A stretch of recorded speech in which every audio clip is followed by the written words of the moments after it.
everyone and welcome back to my channel. It is currently Sunday the 22nd of March today and we are 2 days into the astrological new year, so I thought it would be pretty cool if I just did a wrap up of everything I made over the past year. Like when I came to Japan originally, I went through this real soul searching phase and it took me about like anywhere from 8 months to a year and a half to kind of figure out what I liked, what I wanted to make, and yada yada yada, all of this stuff. So I really did go through this deep soul searching phase, and yeah, I just thought it'd be a bit of fun if we look back at everything I've made and I do a bit of commentary on it. So anyway, without further ado, let's get into it. So first things first is this jacket that I'm wearing. Now, I made this as one of the first things that I made after I learned how to weave. So this jacket is made with completely hand woven fabric that I used from this recycled cotton thread that I found in a market in Kochi when I first moved here. And yeah, I don't know if you can see the details. Maybe if I go somewhat like that is better. There we go. So this is the jacket. It's got this broken weave kind of feature like my latest hat that I've just made, but you guys won't see that video for a little bit of time, so you'll have to watch out. Now originally this jacket was a bit more of a blue color and it had this pink edging, like you'll see it's got this kind of little details here. Now I did it in pink thread, and this was when I first was just getting into doing the persimmon dyeing, and I didn't really know how to do the mordant and everything properly, so all of my things were going this really bluey grey indigo colour, which I wasn't a big fan of. So I actually just re-dyed this jacket probably like 2 or 3 weeks ago, and I finally like the colour. It also has these handmade buttons. They are made out of ceramic. My husband fired them for me, and yeah, they just was so much fun. It was like making little pasta shapes again. But this was the first thing. It's got pockets here. It's like slightly cropped. It's a bit hard to tell because I'm wearing black jeans at the moment, but yes, slightly cropped. I have quite a short torso and long legs, so this is the jacket. Now maybe if I get this out. So this was the first twile for the jacket. You can see it's got the pockets like that. It's like a just easy, and I ended up having to put a yoke in the back here because the fabric was so narrow that I wove and I was running out. So I didn't originally want it to have a yoke, but I just kind of had to do that to get it to fit into the fabric. But this is the jacket. This is what it looks like when it's made. Now, if I was gonna make this jacket again, I would probably change these front pockets and just do like patch pockets or something. But when I was making it, I kind of wanted something, because I'm a sucker for just hanging my hands into pockets like this. So I wanted something like that. And yeah, I did make the lining just with like calico or muslin if you're not Australian, but yeah, it kind of made it go a bit floppy and weird, and originally I didn't like that, but I kind of like this floppy 3D texture that it adds, and when you wash it and it's quite heavy and full of water, you can really notice that. But yeah, this was the first thing I made and I loved it, but yeah, the hand-woven fabric just takes so long. So after that I was just like, oh, I don't know if I can be bothered doing that for like making more than one thing. So I took a bit of break, but let's get on to the next few pieces. Okay, so next up we have this elastic shearing kind of top. So it's like a one size, it does stretch out quite wide, but originally I was gonna put the elastic into the neckline, but I decided to do it without it, and it kind of makes this interesting kind of textural shape, and depending on how you do the straps, like it can change and be kind of funky. So you can wear it like off the shoulder, or if you wear it up like this, it curls up quite a lot. But yeah, this is just kind of this top, and then I made this kind of A-line skirt with inseam pockets. All of my dresses and skirts always have pockets because I hate things that don't have pockets. But yeah, this is kind of like one of those, like the little dancing Spanish emoji. So it has quite a bit of movement, and it's got like a giant ruffle on it. This ruffle was so big and it was quite difficult to pattern make because it literally like went like this and it was so long because the skirt is like already flaring out, and I did it quite low. I think a lot of the time when people pattern make stuff like this, they would start the ruffle from around here, so it's not as difficult. But I thought, hey, let's put it at the bottom, why not? And then I realized why not. But yeah, it makes a really cool skirt like that. So that is like this set. Now I made this set because I was going to a ceramics market and I was sharing half the tent with my husband. So I made a few of these pieces, and yeah, as you can tell, like it's just very like black and white, and this has been my comfort zone for so long. When I was in fashion school, I just did all black everything, and of course I still love it, but I do wear a little bit of color from time to time nowadays. But yeah, I made this shirt also in just like a plain black, and variation, same thing. But yeah, I just like, it's not like my favorite thing. Like I love the shape and the patterns that I made, but I feel just as a fabric, the color is kind of like boring, and yeah, it just could have been done a bit more. This one's okay because it's got so much elastic through it, so the top is like fine, but yeah, I think the skirt just, it's missing a bit of oomph. And at the time also I was like obsessed with adventure cord, so it's got this horrendous rope that I really need to change out for something that's not so disgusting. But I was like trying to be colorful, but not really knowing how to go about it at this point. So this was like May last year. So this is like one set from that. All right, next up we have this just plain pinafore style dress. Again, pockets in the side, and there's like a bit of tape in my pocket, I don't know why. But yeah, it's just like really plain. Now, I got a lot of great feedback from these because I actually made this because Japanese people just love this like very plain, loose style pinafore dress that doesn't really show the body too much. It's quite modest and understated, but I mean, to me, I just feel like I look like a bit of a frumpy art teacher or something when I wear this. So it's not my favorite. I do prefer something a little bit more sexy or like just interesting.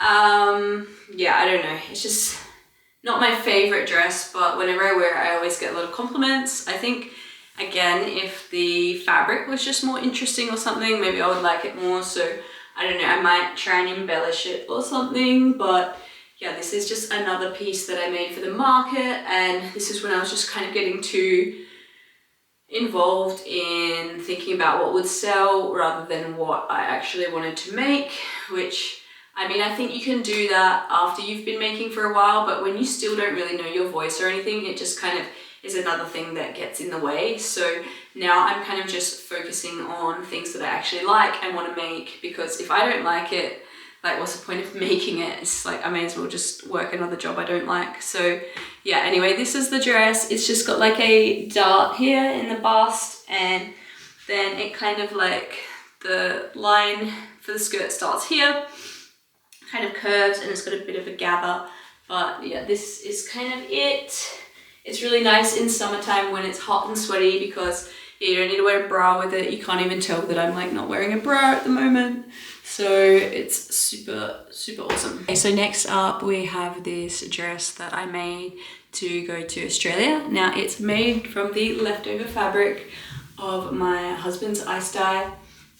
Now I personally just love a little mini slip dress like this in summertime. Looks fantastic. Again, don't need to wear a bra. It's like not too crazy. Obviously you wouldn't want to lean forward too much though.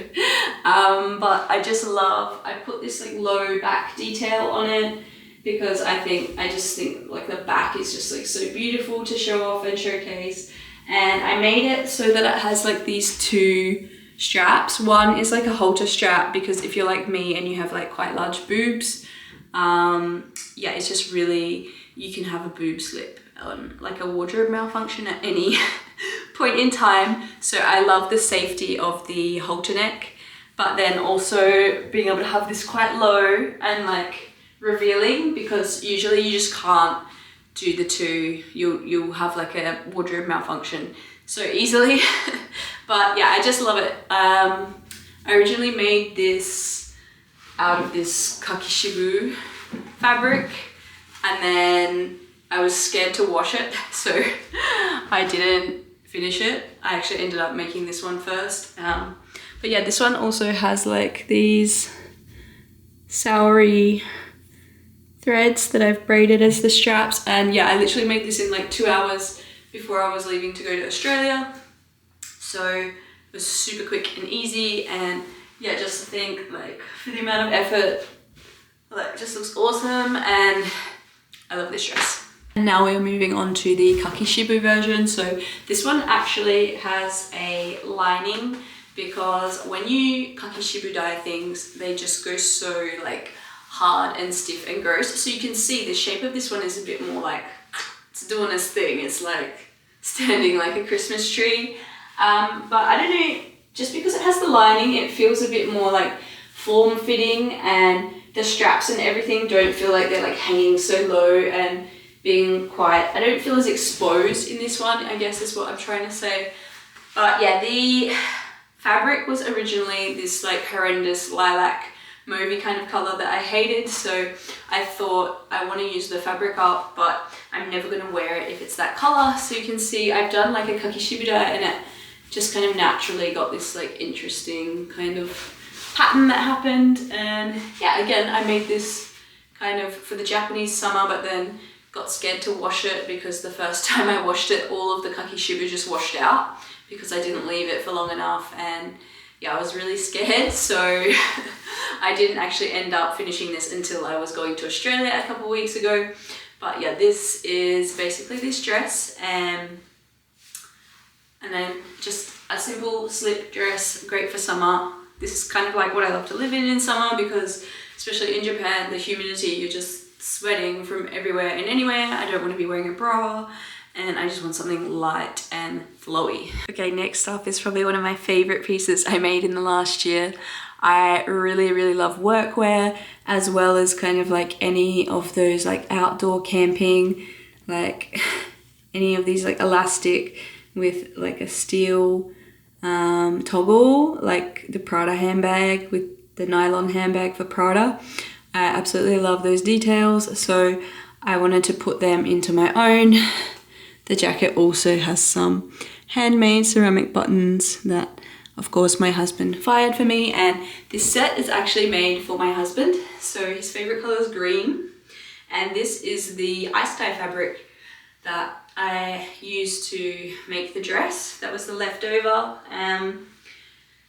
This jacket is kind of similar to the one that I made at the very beginning of the year, but I wanted to do like a princess kind of seam and hide the pockets into the side there. I just love jacket where you can just kind of hang your hands into the pockets there.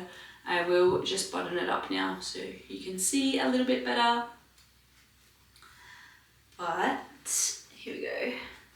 So I think we discovered that if we do up the last button, it's just a bit too much. So this is kind of what it looks like.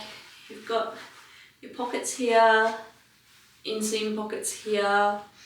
You've got all these like little toggles to adjust and kind of bring everything in, make it a bit more kind of, what's the word, fitted. This of course is for my husband, so it is a little bit big for me on the top. On the bottom, I probably go a little bit bigger because my husband has like no bum, and I definitely have a bum. So, but yeah, I really love this set. I love the details that came out with the ice dye. It took me 4 days to dye the fabric for this, and it probably took me like 2 to 3 weeks to make the pattern, check it, and then make it out of the real thing. And it took me like an entire day to hand stitch these buttonholes. So it's pretty special, and I just love how much love and joy went into making this. It really was fun, and it was the first thing that I made out of ice-dyed fabric after I'd spent the entire summer just testing on t-shirts and figuring out how to do it properly. Alright, next up is the Easy Pants. So this is the first ever sample of these. The first sample was originally just made for me, and I didn't think about making them unisex until later. So this one is actually quite low-waisted. I'll chuck it on in a second. And this was the first Sakiori pocket. So all of this white here is like the offcuts from the fabric when you cut the pattern out of it. So yeah, this is kind of when my love for doing Sakiori and using textile waste in my own weaving kind of started. This wool here as well is something that one of my neighbors gave me as a present. Someone had natural dyed it and sent it to her, but she doesn't do like knitting and stuff as much anymore, so she told me I could have it, which was really nice. So this is like the first ever pair. I wore them when I was doing tambo and hatake, so in the rice paddy and in the vegetable garden all year last year. So the color has faded to this really light gray, but it's a very warm brown kind of base, so I quite like it. And then this is my most recent pair. You can see the color difference is quite crazy, so this one will eventually get more like this. But this is the one I made most recently, and the same as the straps from the dress, I wove it into fabric. So this is that beautiful, beautiful recycled Saori thread. So I believe someone has just like unwoven a whole bunch of Saori fabric and then spun it into a thread, which is amazing. So this one, and you can tell that the crutch bit here is so much longer. Oh, that bit has come undone, so I'll have to restitch that up. But that is what they look like. So let's put them on now and compare. So here's pair number one. You can see it's quite low-waisted, like my hip is probably like here, and I like to wear them just kind of here. And yeah, they're just kind of like that.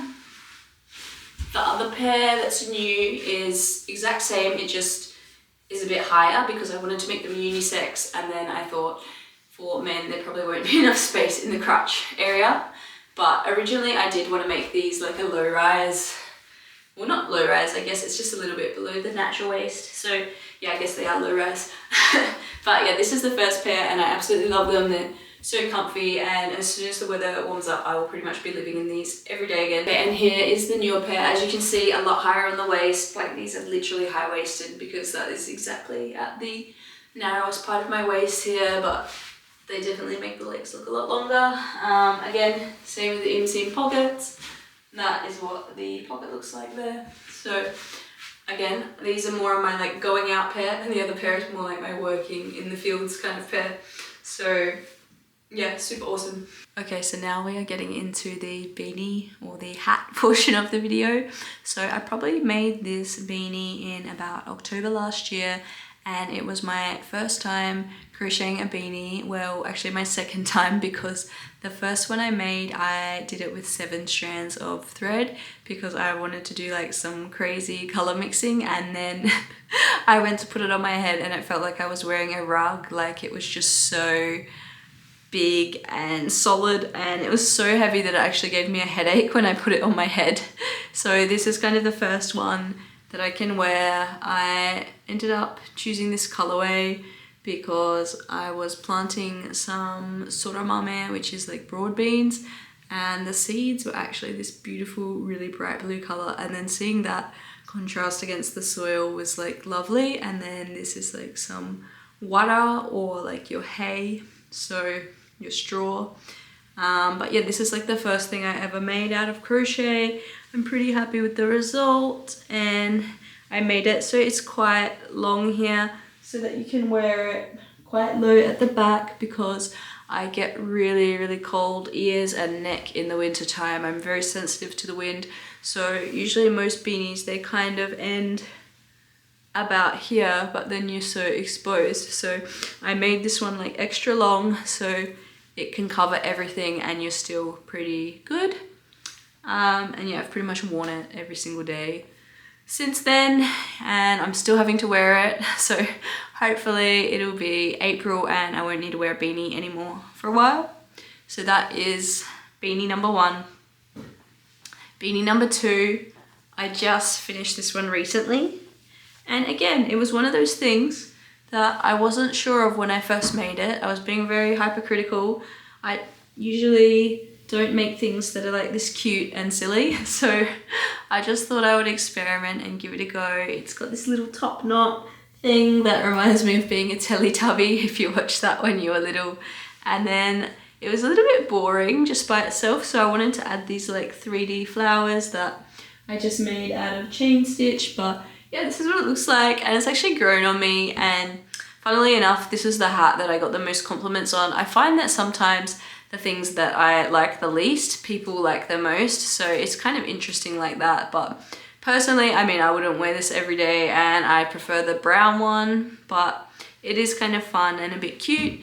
And yeah, it did seem to get a lot of good feedback from this hat. And yeah, I literally just free crocheted it. I made the pattern up by myself, so super fun and easy. And last but not least, we're finally doing the hat that I just finished making last night. So my garden hat, so beautiful. So again, hand woven fabric from textile waste. Got this amazing texture. So I realized in the last year that instead of being really colorful, I prefer to be more textural and have like a 3-dimensional thing. Like even with this hat, if this was just like black, but it was with this textural element, I think I would love it a lot more. So I've realized I love texture and not too much color in the last year. This is the fabric before I cut it out, and I made it with the textile waste that comes on the loom, and I just tied them all together. And this is my stuff called broken weave, same way I made the jacket, and the jacket was exactly the same before I dyed it. So this is what it looks like pre-dye. This is what it looks like after it has been persimmon dyed. So yeah, you can get some pretty cool results. So I wanted to make a hat that I can wear out in the field when I'm gardening and doing the rice field in the summertime. So I need something with like a lot of protection on the neck, and just in case it gets windy, it's got this little toggle here that you can adjust to make it fit your head nice. Yeah, it's just like based off a Legionnaires cap. Being an Australian in primary school, no hat, no play, no school today. That was the motto, and we had these Legionnaires hats. My primary school had a like navy blue one, but yeah, we had to wear it, or we weren't allowed to go outside during lunch or recess or PE.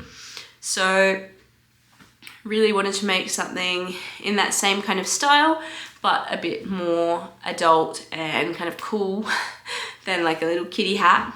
But I really do like the design element of the Legionnaires hat, so that is what I based it. I also, for this one, I altered the brim.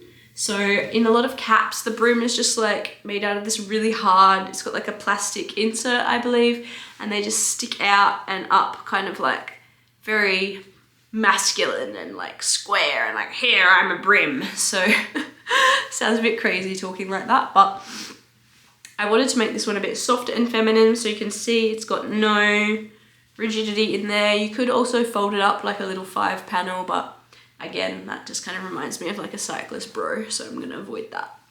But yeah, it just kind of like has this nice, soft, kind of like a duck's beak, which is, again, kind of reflecting on that like primary school. All the kids just look like little cute little ducks when they walk in their 2 rows, and they gotta hold hands so they don't get lost. So again, just bringing in kind of a little bit of that childish element, but elevating it into quite a crazy antique kind of vibe. So this is what I'll be wearing all summer, and I will release the video of me weaving the fabric and making this hat shortly. I have just finished filming it yesterday, and I do have a bit of a backlog of videos, so if you're interested in that, make sure you like and subscribe. and you will stay up to date with all of my projects that I make. And this is some other fabric that I also wove recently, again with that same recycled Saori thread. And you can see again I've gone textural and I've done it with the white warp, so it just kind of tones down the color a bit. But I'm going to be making another hat like this out of this fabric next, so stay tuned and subscribe to my channel and you can watch all of our little crazy fabric adventures. Now just a final word from me now. Going through all of these projects was quite interesting. Like honestly, I felt like I made a lot more than I did, and it was kind of interesting to see that I didn't make as much as I thought when I was going through it. But a lot of this stuff I did make doubles, triples, quadruples of. So for example, all the stuff I made for the market in May, I made like 4 to 5 pieces of each of those, and it did take quite a lot of time. And then also I did start that ice dyeing technique probably mid-June, and I probably didn't master it until about October.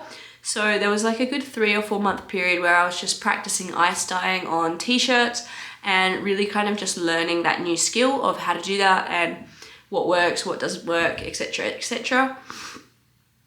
So even, yeah, just learning a new skill. And honestly, I feel like it hasn't been until the last month or two that I have kind of figured out and understand what I like making and what I want to make. And it's honestly just been in this last month where I really just feel like I'm channeling source, and I get all these really great downloads of ideas of things to make, and you know, I just go ahead and make it. I finally got rid of all of my old projects, fixed everything that needed to be fixed on my fixing pile, and yeah, it just kind of has made all of this new space, and it's kind of like the energy is saying, yes, I have space, like bring me new ideas. Because yeah, when you have all of these ideas in your head and you just don't make any of them, don't act on any of them, that's kind of when you get your creative block, because the universe has already sent you so much inspiration and you just don't do anything. So it's like, well, she's not doing anything, she doesn't need any more, okay.